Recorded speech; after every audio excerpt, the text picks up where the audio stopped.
রাজনৈতিক দল না। আওয়ামী লীগ হচ্ছে একটি সন্ত্রাসী রাজনৈতিক দল।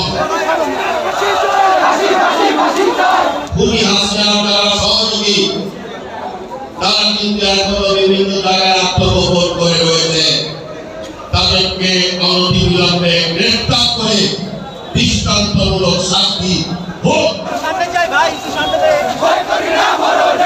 এই রক্তের বদলা এই দেশের মানুষ চায়, এই রক্তের বদলা আমরা নেব, এটা দায়িত্ব হচ্ছে আপনাদের। এই খুনি হাসিনা সরকার পদত্যাগে বাধ্য হয়েছে। সরকার রাষ্ট্র ক্ষমতা রয়েছে। আপনাদের কাছে বলতে চাই, আপনারা মনে রাখবেন বাংলাদেশের হাজার হাজার ছাত্র জনতা রক্তের উপরে দাঁড়িয়ে আপনারা রাষ্ট্র ক্ষমতায় এসেছেন।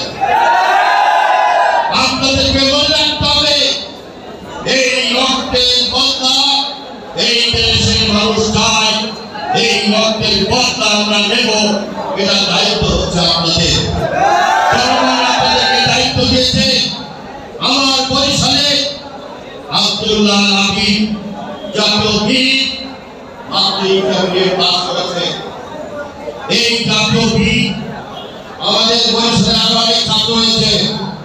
শহীদ শাওন ঢাকায় গুলিবিদ্ধ হয়েছে।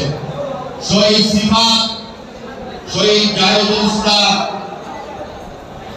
শহীদ আলিফুর রহমান রাসেল, শহীদ রবিউল ইসলাম, শহীদ মোহাম্মদ রায়হান, এই সমস্ত বরিশালের কৃতি সন্তান সহ সারা বাংলাদেশে যেসব ছাত্র জনতা রক্ত দিয়েছে, এই রক্তের সঙ্গে যদি আপনি নির্দলীয় সরকার এইভাবে মারার চেষ্টা করেন, আপনাদেরকেও আমরা ছেড়ে দেব। এই খুনি হাসিনা কিভাবে পালিয়ে গেল, এর জবাব কিন্তু আপনাদেরকে দিতে হবে। খুনি হাসিনার দেশ ছেড়ে পালানোর কোনো অধিকার ছিল না। এর ভিতরে কি ষড়যন্ত্র রয়েছে, সেই ষড়যন্ত্র আমরা দেশবাসী জানতে চাই। দ্বিতীয় কথা হচ্ছে, খুনি হাসিনা যারা সহযোগী তারা কিন্তু এখনো বিভিন্ন জায়গায় আত্মগোপন করে রয়েছে। তাদেরকে অনতিবিলম্বে গ্রেফতার করে দৃষ্টান্তমূলক শাস্তি হোক, আপনারা চান। তিন নম্বর কথা, আওয়ামী লীগ কোন রাজনৈতিক দল না।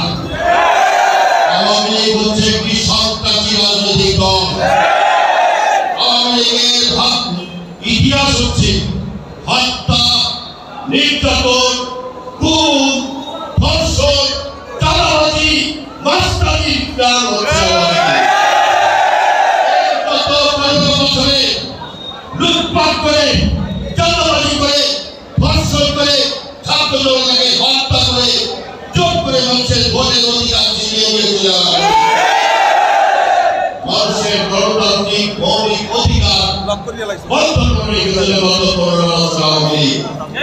এই ছাত্র জনতা আন্দোলন করে তাদের আজকে ভোটের অধিকারের জন্য, গণতান্ত্রিক অধিকার, বাক স্বাধীনতা ফিরে পাওয়ার জন্য ছাত্র জনতা কিন্তু রাজপথে রক্ত দিয়েছে। এই রক্তের মান রক্ষা করার জন্য সর্বপ্রথম এই সন্ত্রাসী দল আওয়ামী লীগের রাজনীতি নিষিদ্ধ করার জন্য আমরা দাবি জানাই।